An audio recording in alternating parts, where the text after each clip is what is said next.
ഈ സ്കൂളിന്റെ പ്രധാന അധ്യാപിക, മറ്റ് സഹാധ്യാപകരെ, രക്ഷിതാക്കളെ, പ്രിയപ്പെട്ട മക്കളെ, വായനയെ പറ്റി സംസാരിക്കുമ്പോൾ ഞങ്ങൾ അനുഭവിക്കുന്ന ചെറിയ പ്രയാസം, ഒന്ന്, ഈ പ്രസംഗം കേൾക്കുക എന്ന് പറയുന്നത് ദേശം വിഷമാണെന്ന് ഉദ്ദേശിക്കുന്നു. വളരെ ലളിതമായിട്ട് വായനയിലൂടെ നിങ്ങൾക്ക് ചെറിയ എന്തെങ്കിലും അറിവുകൾ പകർന്നു തരാൻ ശ്രമിക്കുക എന്നുള്ളതാണ്. ചെറിയ മക്കളോട് അത്യാവശ്യം പോയി സംസാരിക്കുന്ന ഒരാൾ എന്നുള്ള നിലയ്ക്കാണ് എന്നെ ടീച്ചർ വിളിച്ചത്. അപ്പോ ഇവിടെ രക്ഷിതാക്കൾ ഉള്ളത് കൊണ്ട് ഒരു ഗുണമുണ്ട്. എങ്ങനെ മക്കൾ വായിക്കും അതിന് തീർച്ചയായും നിങ്ങൾക്ക് വലിയ പങ്കുണ്ട്. ഇത് വായനാ ദിനത്തിലെ മാതൃഭൂമി പത്രമാണ്. നിങ്ങളെല്ലാം വായിച്ചിട്ടുണ്ടാവും എന്ന് ഞാൻ കരുതുന്നു. മന്ദരത്തൂര് MLP സ്കൂളിലെ നന്മ തേജസ്വിനി ആടുജീവിതം എന്ന് പറയുന്ന ബുക്ക്, ആ ബുക്ക് സംഗ്രഹിച്ച് തന്റെ ഒരു നോട്ട് ബുക്കിലെ ചെറിയൊരു പായക്കകത്ത് ആ മകൾ ഒഴിച്ചു വെച്ചു. നിങ്ങൾ വായിച്ചിട്ടുണ്ടാവും. വായിച്ചത് നജീബ് എന്ന് പറയുന്ന ഒരാൾ ഗൾഫിലേക്ക് പോയിട്ട് അയാളെ അറബി കൊണ്ടുപോയി ഒരു മണലാരണ്യത്തിൽ തള്ളി. അവിടെ വെച്ച് അയാള് വല്ലാതെ ബുദ്ധിമുട്ടിപ്പോയി. തിരിച്ച് ആരെയൊക്കെ സഹായത്തോടുകൂടി അയാൾ നാട്ടിൽ തിരിച്ചെത്തി. എന്നിട്ട് ആടുജീവിതം എന്ന് പറയുന്ന സിനിമയിലെ പെരിയോനെ എന്നുള്ള 2 വരി വെച്ചു. ഇത് പത്രത്തിനകത്ത് വന്നു. നോവൽ എഴുതിയ ബെന്യാമിൻ ഇത് കണ്ടു. അദ്ദേഹം തന്റെ ഫേസ്ബുക്ക് പേജിൽ ആ കുട്ടി എഴുതിയ, മക്കളെ, നിങ്ങൾ 4ാം ക്ലാസ്സിലുള്ള മക്കളാണ്. 4ാം ക്ലാസ്സിലുള്ള ഒരു മോളാണ് എഴുതിയത്. അവളുടെ പേര് നന്മ തേജസ്വിനിയാണ്. നിങ്ങളെ പോലെ സ്കൂളിൽ പഠിക്കുന്ന ഒരു കുട്ടി എഴുതണം അങ്ങനെ, കേട്ടോ. അപ്പോ ബെന്യാമിൻ പങ്കുവെച്ചു. എന്താ പങ്കുവെച്ചെന്നറിയോ? ഇത്രയേ ഉള്ളൂ. എന്താ അങ്ങനെ ചോദിക്കാൻ കാരണം? 300ഓളം പേജുകളിൽ നജീബ് എന്ന് പറയുന്ന ഒരു ചെറുപ്പക്കാരൻ അനുഭവിക്കേണ്ടി വന്ന പീഡനങ്ങളുടെ കഥയായിരുന്നു ആടുജീവിതം. 1,00,000-ലധികം കോപ്പി കേരളത്തിൽ വിറ്റഴിഞ്ഞ ഒരു പുസ്തകമാണ് ആടുജീവിതം. ആ ആടുജീവിതത്തിലെ നജീബിന്റെ കഥയായിരുന്നു അത്. ബെന്യാമിൻ ചോദിച്ചത്, എന്റെ മകളെ, നീ ഇത് 4 വരികളിലേക്ക്, ഒരു പേജിലേക്ക് ചുരുക്കിക്കളഞ്ഞല്ലോ എന്നാണ്. ഫോണ് കാണല്ല മക്കളെ, പറയുന്നത് കേൾക്കൂ. ഈ ഫോണ് നമുക്ക് എന്ത് ചെയ്യും? നമുക്ക് തകരാറ് ചെയ്യും. ഏത് സമയത്തും ഫോൺ ഉപയോഗിച്ച് കഴിഞ്ഞാൽ പഠനം പോകും. പോകില്ലേ? നമ്മള് ഫോൺ ഇഷ്ടമുള്ള സാധനം ഞാനിപ്പോ പറഞ്ഞാൽ നിങ്ങൾക്ക് വെറുതെ പിടിക്കും. പക്ഷേ നിങ്ങൾ വായിച്ച ഫോൺ നിങ്ങൾക്ക് നാളെ ജീവിതത്തിൽ ഗുണപ്രദമായി മാറി എന്ന് വരില്ല. അപ്പോ ആടുജീവിതം എങ്ങനെ ഈ കുട്ടിക്ക് കിട്ടി? അവിടെയാണ് രക്ഷിതാക്കളായ നിങ്ങളുടെ പങ്കുള്ളത്. എങ്ങനെ കുട്ടിക്ക് ആടുജീവിതം കിട്ടി? വായിച്ചിട്ടുണ്ടോ? അതെ, അവളുടെ അമ്മ അവളോട് ആടുജീവിതത്തിലെ കഥ പറഞ്ഞു കൊടുത്തു. അപ്പൊ ആടുജീവിതത്തിലെ കഥ അമ്മയ്ക്ക് പറഞ്ഞു കൊടുക്കുന്ന എന്ത് ചെയ്യണം? അമ്മ ആടുജീവിതം വായിച്ചിരിക്കണം. അപ്പോ ആടുജീവിതത്തിലെ ഒരു പ്രത്യേകത നമ്മൾ മനസ്സിലാക്കേണ്ടത്, ഇവിടെ നിങ്ങൾക്ക് കുറ്റിയാടിപ്പുഴ ഒഴികെ നിങ്ങളുടെ അരികത്തൂടെ പോകുന്ന കാര്യങ്ങളെ പുഴ, 44 പുഴകളുണ്ട് കേരളത്തിൽ. ജലസമൃദ്ധമാണ് നമ്മുടെ നാട്. മക്കളെ ശ്രദ്ധിക്കണേ, ഞാൻ അത്രയും നിങ്ങൾക്ക് വേണ്ടിയിട്ടാണ് പറയുന്നത്. 44 നദികളുള്ള അവിടുത്തെ മണൽ വാരൽ തൊഴിലാളിയായിരുന്നു നജീബ്. മണൽ വാരി എങ്ങനെയാ മണൽ വാരിയ? വെള്ളത്തിനകത്ത് മുങ്ങിയിട്ടാണ്. വെള്ളത്തിനകത്ത് മുങ്ങി മണൽ വാരുന്ന നജീബിന് ഒരു പാട്ട വെള്ളം എടുത്തതിന് ഗൾഫിലെ മണലാരണ്യത്തിൽ വെച്ച് 10 ചാട്ടവാറ കിട്ടി. 10 ചാട്ടവാറ കിട്ടി. അപ്പൊ വെള്ളത്തിന്റെ വില എന്തെന്ന് തിരിച്ചറിയുകയായിരുന്നു. ആടുജീവിതം കണ്ടിട്ടുണ്ടോ? വായിച്ചിട്ടുണ്ട്.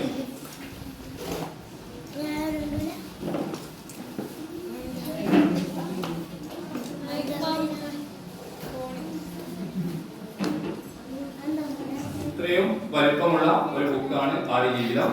അപ്പോ ഇതൊക്കെ നിങ്ങൾക്ക് ഇതാ ആടിന്റെ ചിത്രമാണ്. ഇതിനകത്ത് ഒരു മനുഷ്യൻ ആടായി മാറിപ്പോയ ഇത് വായിച്ചു കഴിഞ്ഞാലേ നിങ്ങൾ എല്ലാ ആൾക്കാരും ഒരു ആടുജീവിതം വേണമെങ്കിൽ പണം കൊടുത്ത് വാങ്ങിച്ചോ, ഒരു ബുദ്ധിമുട്ടും ഉണ്ടാവില്ല.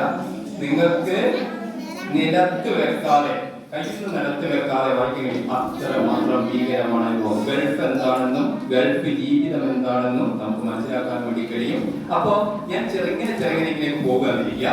എന്താണെന്ന് വെച്ച് കഴിഞ്ഞാൽ വൈദ്യുതി ഇങ്ങനെ പറയാനും അങ്ങനെ പറഞ്ഞാൽ മക്കളാണ് നിങ്ങൾക്ക് കേൾക്കാൻ. നിങ്ങൾക്കൊരു കവിയൊക്കെ ഞാൻ പറഞ്ഞു തരും. രക്ഷിതാക്കൾ ഉള്ളത് കൊണ്ടാണ് ഇങ്ങനെ പറയുന്നത്. അപ്പൊ കുട്ടി വായിക്കണമെങ്കിൽ നിങ്ങൾ കഥകൾ പറഞ്ഞു കൊടുക്കണം. നിങ്ങൾ കഥകൾ പറഞ്ഞു കൊടുക്കണമെങ്കിൽ നിങ്ങൾ ബുക്ക് വാങ്ങിക്കണം. വീട്ടിൽ ഇന്ന് വായന പൊതുവെ കുറവാണ്. എന്തുകൊണ്ടാണ് വായന കുറയുന്നത്? നമ്മുടെ കയ്യിൽ ഇപ്പോ മക്കൾ കാണിച്ച ഒരു സംഭവമുണ്ട്, ഫോണിൽ നമുക്ക് തള്ളിക്കളയാൻ വേണ്ടി കഴിയില്ല. ഇന്നത്തെ കാലത്ത് ഫോൺ ഉപയോഗിക്കാതിരിക്കാൻ കഴിയില്ല. ഫോൺ ഉപയോഗിക്കേണ്ട എന്നൊന്നും ആരോട് നമ്മൾ പറഞ്ഞിട്ട് കാര്യമില്ല. നമുക്കുള്ള മാർഗം എന്താണ്? നിങ്ങൾ തീരുമാനിക്കണം. 1 മണിക്കൂർ നിങ്ങൾ വായിക്കാൻ വേണ്ടി മാറ്റിവെക്കും. തീരുമാനമൊക്കെ എന്താ പ്രശ്നം? അപ്പൊ നിങ്ങൾ കുട്ടികൾക്ക് കളിപ്പാട്ടവും മിഠായിയും ഒക്കെ വാങ്ങുന്ന കൂട്ടത്തിൽ കടയിലൊക്കെ പോകുമ്പോ, വലിയ ടൗണിലൊക്കെ പോകുമ്പോ ഒരു 10 രൂപയുടെ കൂടി വാങ്ങും. ഫേക്ക് ബുക്സിന്റെ 10 രൂപയുടെ ബുക്കുകൾ, ചെറിയ ബുക്കുകൾ, കുഞ്ഞു കഥകൾ. ഈ കഥകള് ഒരു ഉദാഹരണത്തിന് ടോൾസ്റ്റോയി എന്ന് പറയുന്ന മക്കളെ നിങ്ങളോട്ടോ ഒരു റഷ്യൻ എഴുത്തുകാരനുണ്ട്. അതിനകത്തെ ഒരു ചെറിയ കഥ. എന്താ കഥ അറിയാമോ? ഒരാൾക്ക് എത്ര ഭൂമി വേണം. നമ്മളൊക്കെ ഭൂമി കടികൂടലുണ്ട്. നിങ്ങളൊക്കെ ശേഷം വലുതാവുമ്പോ എന്താ സംഭവിക്കാതാണ്? ഏട്ടൻ്റെ അടിയിൽ നിന്നും നോക്കൂല. ഒരു ചെറിയ സ്ഥലത്തിന്റെ ചെറിയൊരു അതിർത്തിക്ക് ചെറിയൊരു മണ്ണിന് വേണ്ടി കരണ്ട് പോയി തോന്നും, പ്രശ്നമില്ല. അപ്പൊ ചെറിയൊരു മണ്ണിന് വേണ്ടിയിട്ട് കുസ്തി പിടിക്കുന്നവരാണ് നമ്മളൊക്കെ. നമ്മുടെ നാട്ടിലൊക്കെ ഉണ്ടാകുന്ന പല പ്രശ്നങ്ങളും എന്തുകൊണ്ടാണ്? പലപ്പോഴും ഭൂമിക്ക് വേണ്ടി, അങ്ങനെ മണ്ണിന് വേണ്ടി, അതിന് നേരം ചെറിയ സ്ഥലത്തിന് വേണ്ടിയിട്ടൊക്കെയാണ്. അപ്പൊ ടോൾസ്റ്റോയുടെ ഈ കഥയിനകത്ത് ചോദിക്കുന്നത്, അതിനകത്ത് ഞാൻ അയാളെ പേര് പറഞ്ഞാൽ കേൾക്കുമ്പോൾ പാസോ എന്നാണ് റഷ്യൻ കഥാപാത്രമാണ്. പക്ഷെ പാസോ നമ്മള് മാറ്റി വെച്ചേക്കുക. മക്കളെ ശ്രദ്ധിക്കണേ, പാസോ നമ്മള് മാറ്റി വെക്കുക. നമുക്കൊരു കർഷകൻ എന്ന് പറയാം. ആ കർഷകനോട് ഒരു മത്സരത്തിൽ ഇയാൾക്ക് ഭൂമിയോട് അത്യാഗ്രഹം. എത്ര ഭൂമി കിട്ടിയാലും, ശ്രദ്ധിക്കുന്നുണ്ടോ? എത്ര ഭൂമി കിട്ടിയാലും ഇയാൾക്ക് മതിയാവില്ല. അപ്പം ഇയാൾ ഭൂമിക്ക് വേണ്ടിയുള്ള യാത്ര തുടങ്ങിയ സമയത്ത് അവിടത്തെ ഒരു ചെകുത്താൻ, കഥയാണല്ലോ, കഥയാണ്, ഒരു ചെകുത്താൻ വന്നു ഇയാൾ ഇന്ന് പരീക്ഷിക്കണം, ഇയാൾക്ക് ഒരു പണി കൊടുക്കണം. ഇങ്ങനെ അത്യാർത്ഥിയുള്ള നാടൻ ഭാഷയിൽ അത്യാർത്ഥിയുള്ള ഒരാൾ. അപ്പോ ചെകുത്താൻ എന്ത് ചെയ്തു? ചെകുത്താൻ മനുഷ്യന്റെ രൂപത്തിൽ അവതരിച്ചിട്ട് ഒരു മത്സരം പോലെ, കാരണം ഒരാളോട് പറയിപ്പിച്ചു ഇയാളോട്, ഇന്ന സ്ഥലത്തേക്ക് നിങ്ങൾ പോയി കഴിഞ്ഞാൽ ചെറിയ പൈസക്ക് ഒരുപാട് ഭൂമി കിട്ടാനുണ്ട്, നിങ്ങൾ ആ ഭൂമിക്കുള്ള സ്ഥലത്തേക്ക്. അങ്ങനെ ഇയാൾ എന്ത് ചെയ്തു? കേട്ടപാട് പോയി. അങ്ങനെയാണല്ലോ, ആ കേട്ടപാട് ഇയാൾ ഈ ഭൂമിക്ക് വേണ്ടി പോവുകയും. അപ്പൊ അവിടെ ചെന്നപ്പോ ഒരു മത്സരം പോലെയാണ്. നിങ്ങൾക്കൊരു ദിവസം സൂര്യൻ ഉദിക്കുന്ന സമയം അറിയാലോ? സൂര്യൻ ഉദിക്കുന്ന സമയം തൊട്ട് അസ്തമിക്കുന്ന സമയം വരെ നിങ്ങൾക്ക് നടന്നോ ഓടിയോ തീർക്കാൻ കഴിയുന്ന ഭൂമി എടുക്കാൻ നടക്കും. അതിന് ചെറിയ പണം തന്നാണ്. അപ്പൊ ഏറ്റവും ചോദിച്ചാൽ ഏറ്റവും പറഞ്ഞു. അപ്പൊ എന്ത് വേണം? ഓടിയ സ്ഥലത്ത് തുടങ്ങിയ സ്ഥലത്ത് തിരിച്ചെത്തണം. മത്സരം എങ്ങനെയാ? 100 മീറ്റർ ഓടുമ്പോ 50 മീറ്റർ ആണെങ്കിൽ ഓടിയ സ്ഥലത്ത് തിരിച്ചെത്തണ്ടേ? അപ്പേ ജയിക്കും. അപ്പൊ ഇയാൾ എന്ത് ചെയ്തു? രാവിലെ സൂര്യൻ ഉദിക്കുന്ന സമയത്ത് ഓട്ടം തുടങ്ങി. നല്ല ഓട്ടം ഓടി. എന്താ വെച്ചാൽ ഓടിന് അത്രയും ഭൂമി കിട്ടില്ലേ? ഒരു 2 മണിയായപ്പോ ഇയാൾ ഓടി. തിരിച്ചോടണ്ടേ? തിരിച്ചിവിടെ എന്ത് ചെയ്തിട്ടുണ്ട്? ഈ ചെകുത്താനായി അവതരിച്ച ആള് ഒരു തൊപ്പിയും ഒരു കോലും കുത്തിയിട്ടുണ്ട്. അവിടെ തിരിച്ചെത്തണം. അപ്പൊ ഇയാളെ അത്യാഗ്രഹം കൊണ്ട് കണ്ട സ്ഥലത്തൊക്കെ ഇയാൾ ഓടി തളർന്ന് ഇയാള് വൈകുന്നേരം സൂര്യൻ അസ്തമിക്കുമ്പോ വന്ന അവിടെ വീണിട്ടോ? വീണ് ശ്വാസം പോയി, മരിച്ചു പോയി. അപ്പോ ടോൾസ്റ്റോയി ചോദിച്ചു, എത്ര അടി മണ്ണ് വേണം? അയാളെ സംസ്കരിക്കാൻ 6 അടി മണ്ണ് വേണം. ഒരു മനുഷ്യന് വേണ്ടത് 6 അടി മണ്ണ് മാത്രമാണ്. ഈ 6 അടി മണ്ണിൽ ഉറങ്ങുന്നതിന് വേണ്ടിയാണ് നമ്മൾ എന്ത് ചെയ്യുന്നത് മക്കളെ? ഈ യുദ്ധവും കാര്യമൊക്കെ ആരെങ്കിലും ആലോചിക്കാറുണ്ടാവും? ഇത് ആരും അതൊന്നും ആലോചിക്കില്ല. ഈ കുഞ്ഞു കഥ ഇതാണ് ബുക്കെല്ലാം ഞാൻ എടുത്തതെന്ന് വെച്ചാൽ നിങ്ങൾക്ക് ഇതെല്ലാം ഒന്ന് എവിടുന്നെങ്കിലും ഈ ചെറിയ പൈസന്റെ ബുക്ക് എടുക്കാം. ഇതൊക്കെ കുഞ്ഞി കഥകളാണ്. ഇത് ഞാൻ പറഞ്ഞത് ഇതിന്റെ സാരാംശമാണ്. നിങ്ങൾക്ക് കുട്ടികൾക്ക് പറഞ്ഞു കൊടുക്കുമ്പോൾ കുട്ടിയുടെ മനസ്സിൽ വേണ്ടാത്ത അത്യാഗ്രഹങ്ങൾ ഉണ്ടാവരുത് എന്നുള്ള സന്ദേശം ഈ ബുക്ക് കൊണ്ട് കിട്ടും. ഇനി പഞ്ചതന്ത്രം പോലുള്ള കഥകൾ നിങ്ങൾക്ക് വായിക്കരുത്. അത് നിങ്ങൾ വായിക്കണം. അപ്പൊ അങ്ങനെ വായിച്ച് നിങ്ങൾക്ക് എന്ത് ചെയ്യാൻ വേണ്ടി കഴിയും?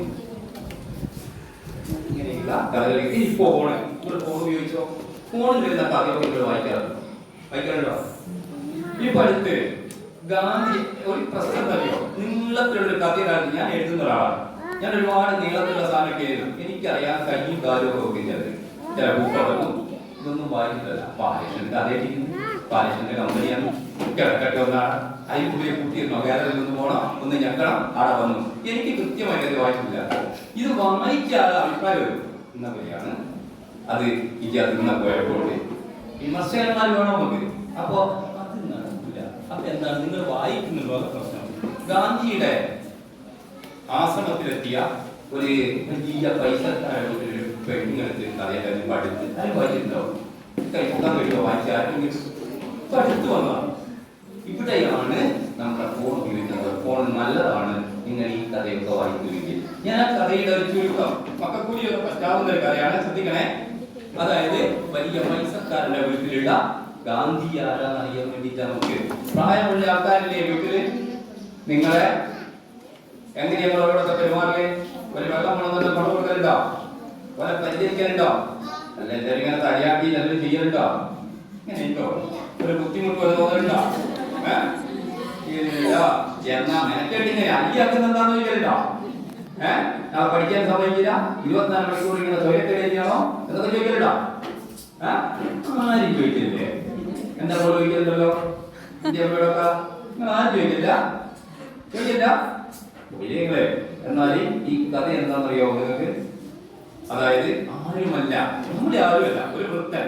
അപ്പോ ഈ സ്ത്രീ ഗാന്ധിജിന്റെ ആശ്രമത്തിൽ പോവാ. ഇവർക്ക് പൈസയായിട്ടുള്ള ഈ ജീവിതം മടുത്തു. അപ്പൊ ഗാന്ധിജിന്റെ ആശ്രമത്തിൽ പറഞ്ഞു.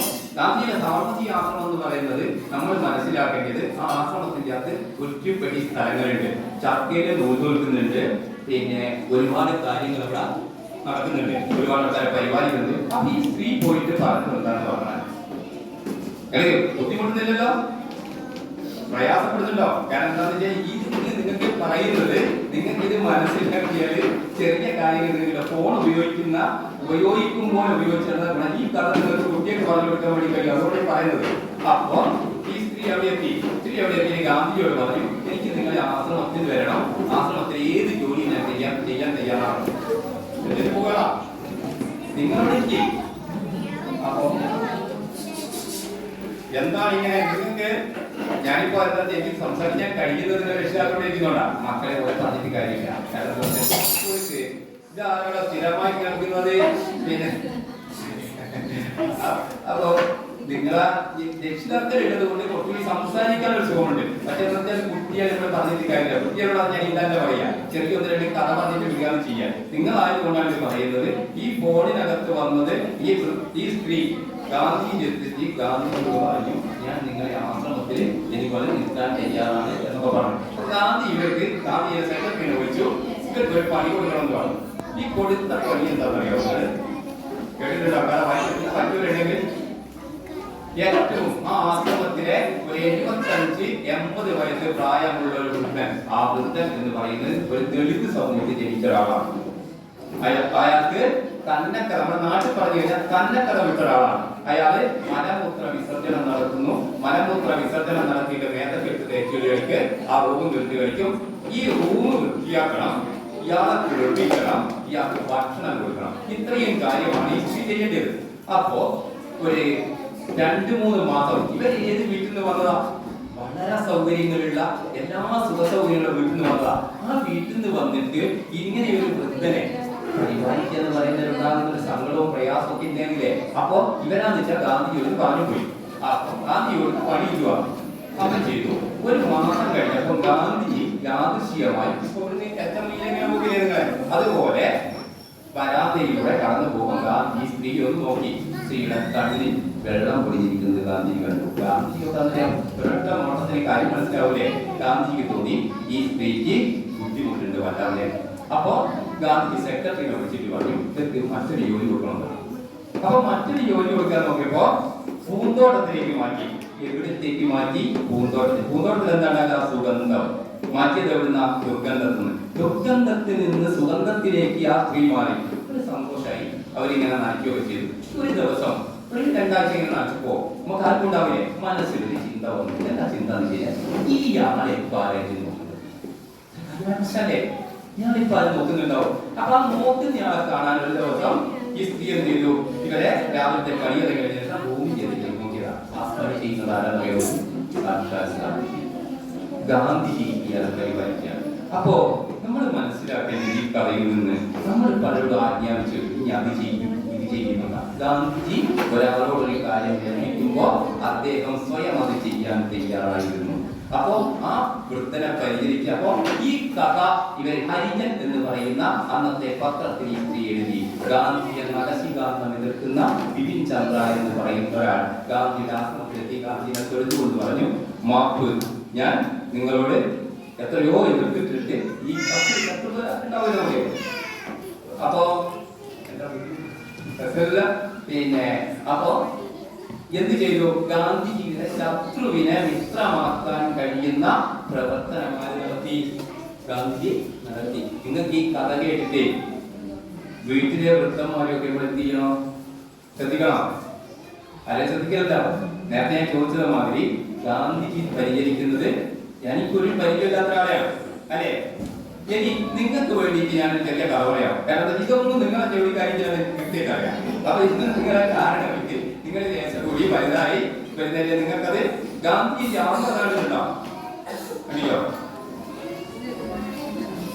ഇതല്ലോ ഇപ്പൊ നിങ്ങൾക്ക് വായിക്കാൻ വേണ്ടി കഴിയില്ല. ഇത് കുട്ടികൾക്ക് വായിച്ച് പറഞ്ഞു കൊടുക്കണം. എന്റെ സത്യാന്വേഷണ പരീക്ഷകൾ, ഇത് ഗാന്ധിജിയുടെ ആത്മകഥയാണ്.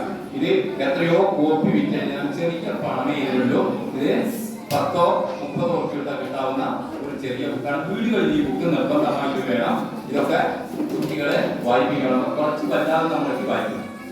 അപ്പൊ കഥ വൈക്കം മുഹമ്മദ് ബഷീർ കേട്ടിട്ടുണ്ടോ? എത്ര കേട്ടിയോ?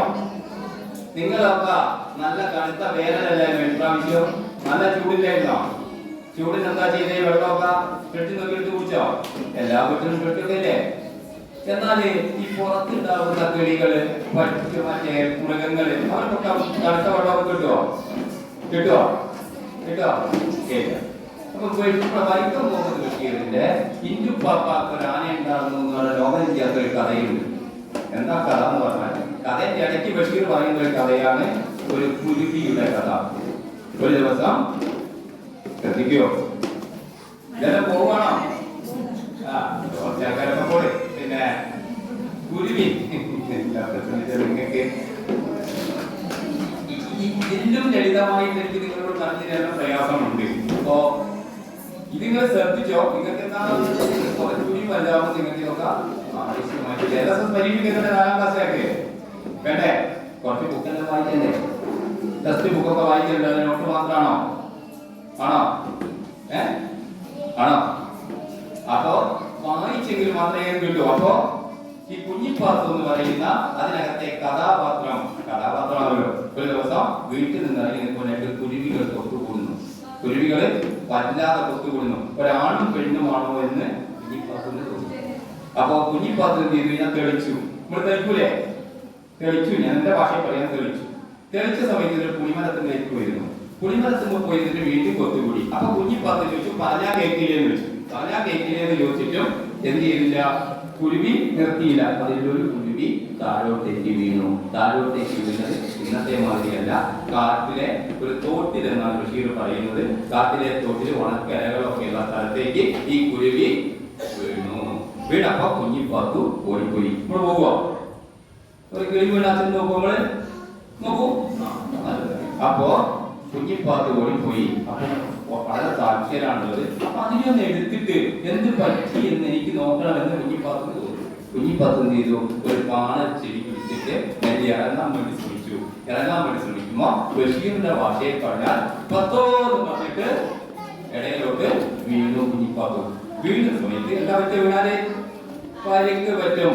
ഇടത്തെ കൈവിട്ട് മുറിഞ്ഞിട്ട് രക്തം വന്നു. പക്ഷെ അതൊന്നും നോക്കാതെ കുഞ്ഞിപ്പാത്തു മെല്ലെ കുരുവീനെടുത്തിട്ട് സങ്കടം വന്നിട്ട് ചോദിച്ചു, ഇത് പെണ്ണൊരുത്തിയാണല്ലോ, മുട്ട കാണുന്നില്ല വയറിനകത്ത്, ഇപ്പൊ പെണ്ണൊരുത്തിയാണല്ലോ, എന്തിനാണ് ആണൊരുത്തൻ കുരുവി ഇങ്ങനെ ഞാൻ കൊത്തി പറിച്ചത് എന്നൊക്കെയുള്ള സങ്കടമൊക്കെ പറഞ്ഞു. പക്ഷെ ചത്തുപോകുമ്പോൾ എന്നൊരു തോന്നിച്ച വന്നപ്പോ തന്റെ ഇടത് കൈ കൊണ്ട് അതിന്റെ പൊക്ക് ചെറുങ്ങനെ വിടത്തി നമ്മുടെ കുഞ്ഞിപ്പാത്തു. എന്നിട്ട് ചെയ്ത് എന്താണെന്നറിയോ? ഇടത്തെ കൈയുടെ മുട്ട് മുറിഞ്ഞിട്ടുണ്ട്. ആ മുറിഞ്ഞ മുട്ടിന്ന് ഒരു തുള്ളി ചോര എടുത്തിട്ട് കുഞ്ഞിപ്പാത്തു ഈ കുരുവിന്റെ പാടി ഒഴിച്ചു കൊടുത്തു. അപ്പൊ കുരുവിക്ക് രക്തം അങ്ങോട്ടേക്ക് ചെന്നപ്പോ ചെറിയൊരു ഉഷാർ വരികയും കണ്ണ് ചെറുങ്ങനെ തുറക്കുകയും ചെയ്തു. 2-3 മിനിറ്റ് കഴിഞ്ഞപ്പോ കുരുവിക്ക് ചെറിയൊരു കുട്ടി പറന്നു പോവുകയും ചെയ്യുന്നു ബഷീർ പറയുന്നു. ഇതിനകത്ത് ബഷീർ പറഞ്ഞത് ആശുപത്രിയിൽ പോയിട്ട് ആൾക്കാർക്ക് രക്തം കൊടുക്കുന്ന കാര്യം നമ്മൾ കേട്ടിട്ടുണ്ട്. പക്ഷേ കുഞ്ഞിപ്പാത്തു ഒരു കിളിക്ക്, ഒരു ചെറിയ കുരുവിക്ക് രക്തം കൊടുത്തിട്ട് രക്ഷപ്പെടുത്തിയ ബഷീർ നമ്മളോട് പറയാണ്. ആ ബഷീർ എന്തിനാണ് പറഞ്ഞത്? പുറത്തെ ജീവികളിൽ നമ്മൾ ഉപദ്രവിക്കരുത്. നായിനെ കാണുന്നേരം വേണ്ടാണ്ട് കല്ലെടുത്തെറിയരുത്, പൂച്ചേനെ കാണുമ്പോൾ കല്ലെടുത്തെറിയരുത്. അതൊക്കെ ഈ ഭൂമിയുടെ അവകാശികളാണ് എന്നാണ് ബഷീർ പറഞ്ഞത്. ഭൂമിയുടെ അവകാശികൾ മനുഷ്യരായ നമ്മൾ മാത്രമല്ല, ഈ സകല ചരാചരങ്ങളും ഈ ഭൂമിയിലുള്ള മുഴുവൻ ജീവികളും പക്ഷികളും എല്ലാം എന്താണ്? നമ്മുടെ ഈ ഭൂമിക്ക് അവകാശികളാണ്. നമ്മളെ പോലെ തന്നെ അവകാശം അവർക്കുമുണ്ട്. അങ്ങനെ രക്തം കൊടുത്തിട്ട് രക്ഷപ്പെടുത്തിയ ഒരു കഥ ഇന്ദുപ്പാപ്പാക്ക് ആനയുണ്ടാകുന്നുണ്ട്. ഇന്ദുപ്പാപ്പാക്ക് ആനയുണ്ടാകുന്ന നോവലാണ് ബഷീർ വല്ലാത്തൊരു വാക്ക് ഉപയോഗിച്ചത്. മലയാളത്തിൽ ആരും വെളിച്ചത്തിന് എന്താ ബഷീർ കിസിന് എഴുതണ്ടേ? വെളിച്ചത്തിന് വെളിച്ചത്തിന് എന്ത് വെളിച്ചം? ആരും ചോദിക്കാത്ത സാധനം വെളിച്ചത്തിന് വെളിച്ചം. അതിന്റെ കഥയോസ്യങ്ങൾ വായിച്ചോ. ഇന്ദുപ്പാപ്പാക്ക് ആനയുണ്ടാകുന്ന 75 പേജ് മാത്രമുള്ള ബുക്കാണ്. ഞാൻ കൊണ്ടുവന്നിട്ടില്ല. നിങ്ങൾ ആ ബുക്ക് വാങ്ങി അത് വായിക്കണം. അപ്പൊ ഇങ്ങനെയുള്ള കാര്യങ്ങളൊക്കെ ചെയ്തു തരാൻ നിങ്ങൾക്ക് എന്ത് ചെയ്യാൻ പറ്റില്ല? നിങ്ങൾക്ക് വായനയിലേക്ക് വരാൻ വേണ്ടി കഴിയും. ഇനി അമ്മമാരോട് എനിക്ക് പറയാനുള്ളത്, എന്തെങ്കിലും കഥകളൊക്കെ നിങ്ങൾക്ക് എന്ത് വായിക്കണം എന്നുള്ളത് നിങ്ങൾ ശ്രദ്ധിക്കണം. കുട്ടികൾക്ക് ഗുണപ്രദമായ കാര്യങ്ങൾ, അവരുടെ വ്യക്തിത്വ വികാസത്തിന് എന്തെങ്കിലും ഗുണം ചെയ്യുന്ന സ്നേഹം വരുന്ന കഥകൾ, അതുപോലെ ഗുണപ്രദമായ ഗുണപാഠ കഥകൾ, നിങ്ങൾ വാങ്ങി വായിച്ചിട്ട് പഠിക്കണം. ഒരു ഉദാഹരണത്തിന് രാമായണത്തിലെ ഒരു കഥ. രാമായണം മാത്രം വരാൻ വേണ്ടി പോവുകയാണ് കർഷകർ. നിങ്ങൾക്ക് രാമായണം എന്ന് പറയുമ്പോൾ ഇങ്ങനെ അതിനകത്ത് വേറെ രൂപത്തിൽ ചിന്തിക്കേണ്ടതില്ല. രാമായണം എന്ന് പറയുന്നത് രാമായണത്തിനകത്ത് ഉണ്ടാകുന്ന ചില സന്ദേശങ്ങളുണ്ട്. ആ സന്ദേശങ്ങളെ നമ്മൾ ഉൾക്കൊള്ളുന്നുള്ളൂ. ഇപ്പൊ വരരുചിയോട്, വരരുചി എന്ന് പറഞ്ഞൊരു പണ്ഡിതനാണ്. വരരുചി ഒരു പറയിയെ കല്യാണം കഴിച്ചു. അറിയാമോ കഥ? പറയി വരച്ച മന്ത്രികുലം കേട്ടിട്ടില്ലേ? നാരായണത്തിലൊക്കെ കേട്ടിട്ടില്ല? 12 മക്കളെ പെറ്റ രാമ എന്നുള്ള പാട്ട് കേട്ടിട്ടില്ല? കേട്ടിട്ടില്ലേ? കേട്ടിട്ടില്ല?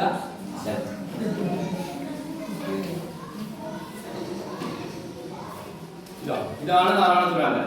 ഒരു ബുക്കാണ്. നാരായണത്തുരാന്തൻ ബുക്കിനകത്ത് ഉണ്ടാകുന്ന ഞാൻ കാണിക്കുന്നതിനാണല്ലോ. നാരായണത്തുരാന്തൻ ഒരു ബ്രാഹ്മണനായ ഒരു മനുഷ്യൻ പറയും. അതിന്റെ കഥയൊന്നും എനിക്ക് പറയുന്നില്ല. ഒരു പറയി സ്ത്രീയെ കല്യാണം കഴിച്ചു പോയി. അതുകൊണ്ടാണ് പറയി പെറ്റ പന്തിരികുലം. അപ്പോൾ ഇവര് ഒരമ്മയുടെ ധർമ്മം എന്താ, അല്ലെങ്കിൽ ഒരു ഉമ്മയുടെ ധർമ്മം എന്താവാം? എന്താ ധർമ്മം? മുലയൂട്ടുക എന്നുള്ളത് സ്ത്രീയെ സംബന്ധിച്ച് പ്രധാനപ്പെട്ടതാണ്. മുലയൂട്ടുന്നതാണ് കുട്ടിയും തമ്മിലുണ്ടാവുന്ന ഹൃദയബന്ധത്തിന്റെ ഏറ്റവും വലിയ കരുത്ത് എന്ന് പറയുന്നത്. മുലയൂട്ടാൻ വരനെ സംബന്ധിച്ചിട്ട് എന്താണ്? ഒന്ന് പറയുകയാണ്. ഇയാള് അറിയാതെ കഴിച്ചു പോയി. അത് വിശാപത്തിന്റെ പേരിൽ കഴിച്ചു പോകാം. ഈ കഴിച്ചു പോകുന്ന ഇയാളോട് അപ്പോ ഒരു കുഞ്ഞ് കേരളത്തിലാട്ടോ വരണി സഞ്ചരിച്ച് അറിയാമോ? ഈ ഐതിഹ്യത്തിലെ വരണി സഞ്ചരിച്ചത് ഉത്തരേന്ത്യയിലാണ്. സംഭവത്താണ്. വരണി പഞ്ചമിനെയും കൂട്ടി നടന്ന കേരളത്തിലാണ്. കേരളത്തിലെ മലയിടുക്കുകളിലും കേരളത്തിലെ ക്ഷേത്രങ്ങളിലൊക്കെ വരണി സഞ്ചരിച്ചത്. ഈ സഞ്ചരിച്ച സമയത്ത് ഒരു ഗർഭിണിയാവും. ഗർഭിണിയാവുന്ന സമയത്ത് കുഞ്ഞ് ജനിക്കുമ്പോ ഒരു കരച്ചിൽ കേൾക്കും. ഈ കരച്ചിൽ കേൾക്കുമ്പോൾ വരണിയോട് വിളിച്ചു പറയും, നമുക്ക് കുഞ്ഞു പറഞ്ഞേക്കെന്ന് പറയും. പറയും മറ്റേ വന്തിരികുലത്തിലെ അമ്മേന്റെ പേരറിയാവോ? ചോദ്യം വരുന്നത് കേട്ടോ. അതൊക്കെ അറിയില്ല. നമുക്ക് നാരായണത്തുരാന്തനെ അറിയാം അല്ലെ? പെരുന്തച്ഛനെ അറിയാം. പെരുന്തച്ഛൻ സിനിമയിലുള്ള അമ്മായിനെ അറിയാം. പാക്കനാരെ അറിയാം. അങ്ങനെ ഉപ്പുപറ്റൻ നരകൻ കാരക്കല അങ്ങനെ പാട്ട് തന്നെ ഉണ്ട് അല്ലെ? ചത്ത് മുട്ടാത്തു ചെയ്യുമാറുണ്ടെങ്കിൽ ചേട്ടന്റെ എല്ലാ പറമ്പിൽ ചത്തനും പാടനും വാക്കനാരും പെരുന്തച്ഛനും ഉപ്പുപറ്റനും രചകനും കാരക്കലമ്മയും കാഴ്ചയ്ക്കു വേണ്ടിയാണ് എന്ന് പറയുന്നത്. പറയപ്പെട്ട വന്തിരികുലത്തിലെ എല്ലാവരും ഒന്നിച്ചു കൂടുന്നപ്പാണ് ചേട്ടന്റെ മേടത്തോളം അഗ്നിഹോത്രിയുടെ വീട്ടില് ചാത്തമുട്ട എന്ന് പറയുന്ന വലിയ കുട്ടിയാണ്. അപ്പൊ അത് ഒരു ഭാഗമായിട്ടാണ്. അവിടെ ഒത്തുകൂടുന്ന 12 മക്കളെ പേര് വന്നു. അതെങ്ങനെയാ കവിതയിൽ പറഞ്ഞാൽ 12 മക്കളെ പേരിറന്നു 12 കയ്യാൽ വളർന്നു കണ്ടാലറിഞ്ഞേക്കുമെങ്കിലും ഞങ്ങൾ 2 ഭാവം തികഞ്ഞു. എന്താണ്? 12 പ്രസവിച്ചിട്ട് ഒരു അമ്മയുടെ മക്കള് 12 കൈകളിലാണ് വളർന്നത്. അമ്മയുടെ മുലപ്പാൽ ഊട്ടാൻ പഞ്ചമിക്ക് കഴിഞ്ഞിട്ടില്ല. നിങ്ങൾ എത്ര പ്രസവിച്ചിട്ടുണ്ട്? 1, 2, 3 കൂടിയാൽ ഇപ്പോൾ 2, 1 ഒക്കെ ഉണ്ടാവും. അപ്പോ 12 മക്കളെ പ്രസവിച്ചിട്ടും പഞ്ചമിയോട് തന്നെ പറഞ്ഞു വായി ഊറിക്കോന്ന് വെച്ചു. വായി ഊറിക്കോന്ന് വെച്ചിരുന്നല്ലോ. വായി ഊറിക്കുന്ന സത്യത്തിലേ പറയാൻ കഴിയുമായിരുന്നു. വായി ഊറിയെന്ന് പറഞ്ഞിട്ട് വായി ഊറിയാൽ ഭക്ഷണം ദൈവം കൊടുത്തോളും, അതുകൊണ്ട് ഉപേക്ഷിച്ചു. ഒരമ്മ, പെറ്റൊരമ്മ കടയൂർ കുഞ്ഞിന് അല്ലെങ്കിൽ മുലയൂട്ടുന്ന ഒരു പ്രായത്തിൽ കുഞ്ഞിനെ ഉപേക്ഷിച്ചു. ഇങ്ങനെ ഈ 11 കുട്ടികളെ ഇവിടുത്തെ പലരും വളർത്തി. അതാണ് അഗ്നിഹോത്രി, പെരുന്തച്ഛൻ, വാക്കനാട്, രചകൻ, വള്ളുവൻ, കാരക്കൻ, ഇങ്ങനത്തെ പാടിയ പാട്ടിലൊക്കെ എല്ലാ ഇവരൊക്കെ പ്രശസ്തരാണ്. പെരുന്തച്ഛന്റെ കഥകൾ വേണ്ടല്ലേ? അപ്പോ ഇതിനകത്ത് ഒരു കുട്ടി 12ാമത്തെ കുട്ടി വെച്ചപ്പോ ഇവര് കളവ് പറയും വായി കുറിക്കില്ല, വായി കുറിക്കില്ല, നമുക്ക് എന്നാൽ കൊടുത്തു. പക്ഷേ അതിന്റെ വായി മുലയൂട്ടാൻ പഞ്ചമിക്ക് കഴിഞ്ഞില്ല. പഞ്ചമി അമ്മയുടെ ഏറ്റവും സങ്കടകരമായ കഥയുടെ രൂപമാണ് പഞ്ചമി. 15 പന്ത്രണ്ട് നമ്മൾ കുട്ടികളെ വായിച്ച് കേൾപ്പിക്കണം. ഈ നരേന്ദ്രനാഥിന്റെ ബുക്കുണ്ട്, ചെറിയ രൂപത്തിൽ നിങ്ങൾക്ക് വായിച്ചു കൊടുക്കാൻ വേണ്ടി കഴിയും. ഇതിനകത്ത് വായി കീറാത്ത കുട്ടി മരിച്ചുപോയി. പഞ്ചമി ഒരിക്കലും ഇവരെ കഥയാണെന്ന് പറയുവറ്റ പന്തിരിക്കുലം. ഈ വരലിയോട് ഞാൻ നേരത്തെ പറഞ്ഞ രാമായണത്തിലെ ഏറ്റവും നല്ല വരി എന്ത് എന്ന് ചോദിച്ചു വിക്രമാദിത്യ സദസ്സിൽ നിന്ന്. അത് തേടിയുള്ള യാത്രയിലാണ് പഞ്ചമിയെ വിവാഹം കഴിക്കേണ്ടി വന്നത്. രാമായണത്തിൽ ഏറ്റവും നല്ല വരി എന്ന് ആരും മനസ്സിലാക്കിയിട്ടുണ്ടോ? ആർക്കും മനസ്സിലാക്കട്ടോ? രാമായണം ഒരുപാട് രാമായണമുണ്ട്. ആരും ശ്രദ്ധിക്കാതിരിക്കേണ്ട. എല്ലാ രാമായണത്തിനകത്ത് ഏറ്റവും നല്ല വരി എന്ന് ആരും മനസ്സിലാക്കിയിട്ടുണ്ടോ? രാമായണത്തിലെ ഏറ്റവും നല്ല വരി, അതായത് കാട്ടിലേക്ക് പോവുകയാണ് രാമൻ. 14 കൊല്ലം കാട്ടിലേക്ക് പറഞ്ഞേക്കാണ്. കാട്ടിലേക്ക് പറഞ്ഞേക്കുന്ന സമയത്ത് ആരുടെ അതേപോലെ രാമൻ പോയി, സീത പോയി, രാമൻ തന്നെ ലക്ഷ്മണത്തിൽ പോയി. ലക്ഷ്മണൻ കൂട്ടത്തിൽ പോയ സമയത്ത് ഏട്ടന്റെ ഭാര്യ ഉണ്ടോ? സീതയിലെ ലക്ഷ്മണന്റെ ഭാര്യ ഉണ്ടോ? ഇല്ല. ലക്ഷ്മണന്റെ ഭാര്യയുടെ പേരെന്താ? ഒരു സ്ത്രീയുടെ വലിയ സങ്കടങ്ങൾ അനുഭവിച്ച ഒരാളോട് പറയാൻ എനിക്കിവിടെ സമയമില്ല. ഞാൻ എന്നാൽ നിങ്ങളോട് അപ്പം സുമിത്രയാണ് ലക്ഷ്മണന്റെ അമ്മ. ഒരമ്മ മക്കള് പോകുമ്പോ എന്തൊക്കെ പറഞ്ഞു കൊടുക്കും? നല്ല കാര്യമൊക്കെ പറഞ്ഞു വിടിയില്ലേ? നീ ശ്രദ്ധിക്കണം എന്നൊക്കെ പറയില്ലേ? അപ്പം അവിടെയാണ് രാമായണത്തെ ഏറ്റവും നല്ല വഴി. കാട്ടിലേക്ക് 14 കൊല്ലം ഇനി ഒരിക്കലും മകനെ കാണാത്ത യാത്രയില് അന്ന് ലക്ഷ്മണന്റെ അമ്മ സുമിത്ര പറഞ്ഞു. എന്താ പറഞ്ഞറിയോ? രാമം ദശരഥം വിദ്ധി അയോധ്യ വടവിം വിദ്ധി മാം വിദ്ധി ജനകാത്മജാ ഗച്ഛതാത യഥാ സുഖം. എന്തേ വലിയ അർത്ഥമെന്നറിയോ? രാമം ദശരഥം വിധി, കാട്ടിലേക്ക് പോകുന്ന മകനെ ലക്ഷ്മണ, നീ രാമനെ, നിന്റെ ഏട്ടനായ രാമനെ നീ അച്ഛനായ രാമനെ പോലെ കാണണം. എന്താ അച്ഛനെ പോലെ കാണണം? അവിടെയാണ് നമ്മള് ഏട്ടനെ, മൂത്തയാളെ അച്ഛനെ പോലെ കാണണം എന്ന് പറയുന്നത്. രണ്ടാമത്തെ വരി എന്താ? അയോധ്യ അടവിം വിധി. അടവി കാടാണ്. അയോധ്യ കാടിനെ എന്തായി കാണാം? അയോധ്യയായി കാണാം. ഈ മൂന്നാമത്തെ വരിയാണ് രാമായണത്തിന് ഏറ്റവും നല്ല വരിയായിട്ട് പരത്തി കണ്ടെത്തിയത്. മാം വിദ്ധി ജനകാത്മജ, ഏട്ടന്റെ ഭാര്യയായ സീതയെ നീ അമ്മയെ പോലെ കാണണം. എന്നാൽ നിനക്ക് സുഖമായിരിക്കും എന്ന് പറയുന്ന വരിയാണ് രാമായണത്തിൽ ഏറ്റവും നല്ല വരി. ഈ ഇതൊക്കെ കുട്ടികളെ പറയുന്നതിനാ, കുട്ടികൾക്ക് പറഞ്ഞു കൊടുത്തു കഴിഞ്ഞാൽ കുട്ടിക്ക് കുടുംബത്തിൽ സ്നേഹം ഉണ്ടാവും, കുടുംബത്തോട് സ്നേഹം ഉണ്ടാവും. നേരത്തെ ആദ്യ ജീവിതത്തിലെ നജീബ് അനുഭവിച്ച വേദനകൾക്കൊപ്പം ഒരമ്മ അനുഭവിച്ച വേദനകൾ, ഒരമ്മയ്ക്ക് മകന് കൊടുക്കാനുള്ള ഉപദേശങ്ങൾ എന്താണ്?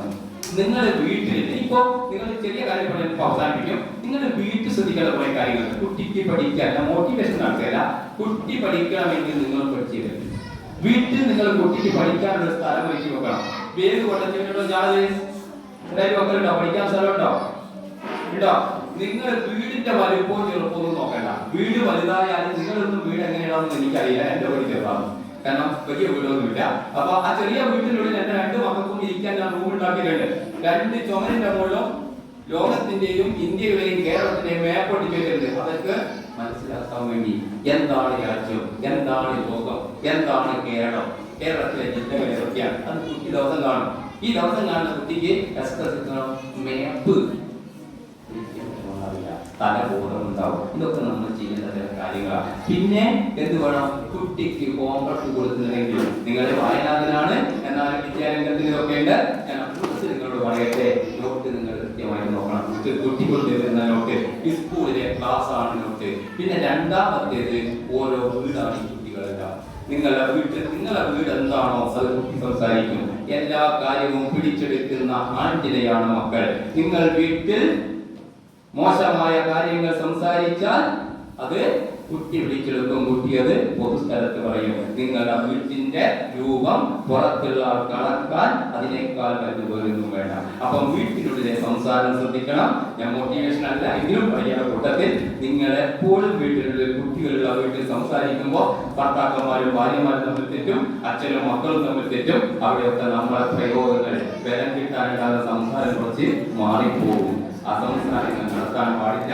ഞാൻ ഇങ്ങനെ വീട്ടിൽ ശീലിപ്പിച്ചതുകൊണ്ടാണ് ഞാൻ പറയുന്നത്. കാരണം കുട്ടികളെ ഒരച്ഛനെ പറയുമ്പോൾ തിരിച്ച് അച്ഛനെ പറഞ്ഞു കഴിഞ്ഞാൽ നമ്മുടെ അച്ഛനും വിലയില്ലാതാവും.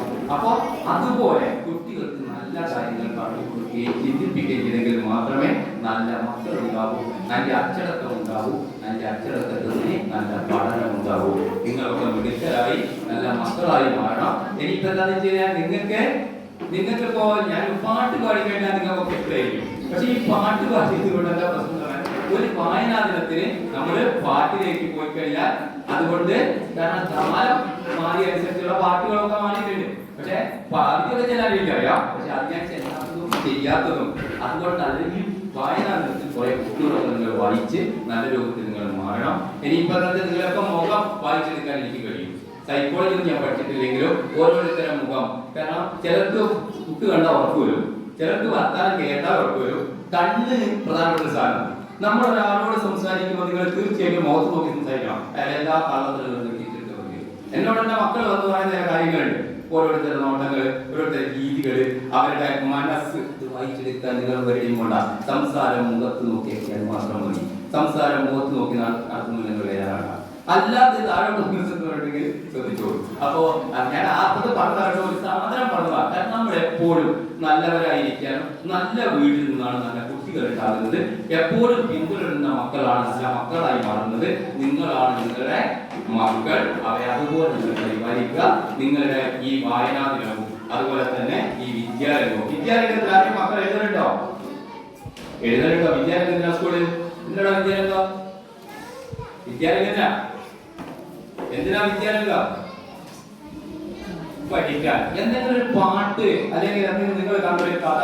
ഇപ്പോ ഈ കുട്ടി നന്മ തേജസ് എന്തെങ്കിലും കഥകൾ എഴുതാൻ നിങ്ങൾ അതൊക്കെ തയ്യാറാവണം. വിദ്യാരംഗം എന്ന് പറഞ്ഞൊരു സാധനം ഉണ്ടാക്കി കൊടുക്കാൻ മാത്രമല്ല രക്ഷിതാക്കളൊക്കെ സഹായിച്ചിട്ട് ഈ സ്കൂളിലെ കുട്ടികളുടെ ഒരു ചെറിയ രചനയൊക്കെ ഉണ്ടാക്കി ചെറിയ DTP ഒക്കെ എടുത്ത് DTP ഒക്കെ വീഡിയോ ടീച്ചറാകലൊക്കെ DTP എടുത്തൊക്കെ ആണ്. അപ്പോൾ ഓരോക്കെ സഹായിക്കും. എന്നിട്ട് സ്കൂളിന്റെ മുഖം എന്നുള്ള നിലയ്ക്ക് നിങ്ങൾ എന്ത് ചെയ്യുക? കുറച്ച് ബുക്കെല്ലാം ഉണ്ടാക്കുക. ആ ബുക്ക് പ്രസിദ്ധീകരിക്കുക. അപ്പോൾ ചിത്രം വരയുന്നുണ്ടാവും, കഥ എഴുതുന്നുണ്ടാവും, അങ്ങനെ പലതും ഉണ്ടാവും. ഇവയൊക്കെ ചിത്രം വെച്ച് വിദ്യാരംഗത്തിന്റെ ഒരു ഉൽപ്പന്നം അല്ലെങ്കിൽ അതിന്റെ പ്രവൃത്തിയുടെ ഈ സ്കൂളിൽ നിന്ന് പുറത്തേക്ക് പഞ്ചായത്തിലേക്ക് അങ്ങനെ ഒരു സാധനം വിദ്യാരംഗത്തിന്റെ മക്കൾക്ക് കഴിയട്ടെ. നിങ്ങളുടെ ഒക്കെ ഇവിടെ വരാനും നിങ്ങളൊക്കെ കാണാനും ഇത്രയും സംസാരിക്കാൻ കഴിയുന്ന സന്തോഷം പങ്കുവെച്ചുകൊണ്ട് ഈ രണ്ട് പരിപാടികളും വാരാതരവും അതുപോലെ തന്നെ വിദ്യാരംഗവും ഉദ്ഘാടനം ചെയ്ത് അറിയിച്ചുകൊണ്ട് ഞാൻ എൻ്റെ ചെറിയ വാക്കുകൾ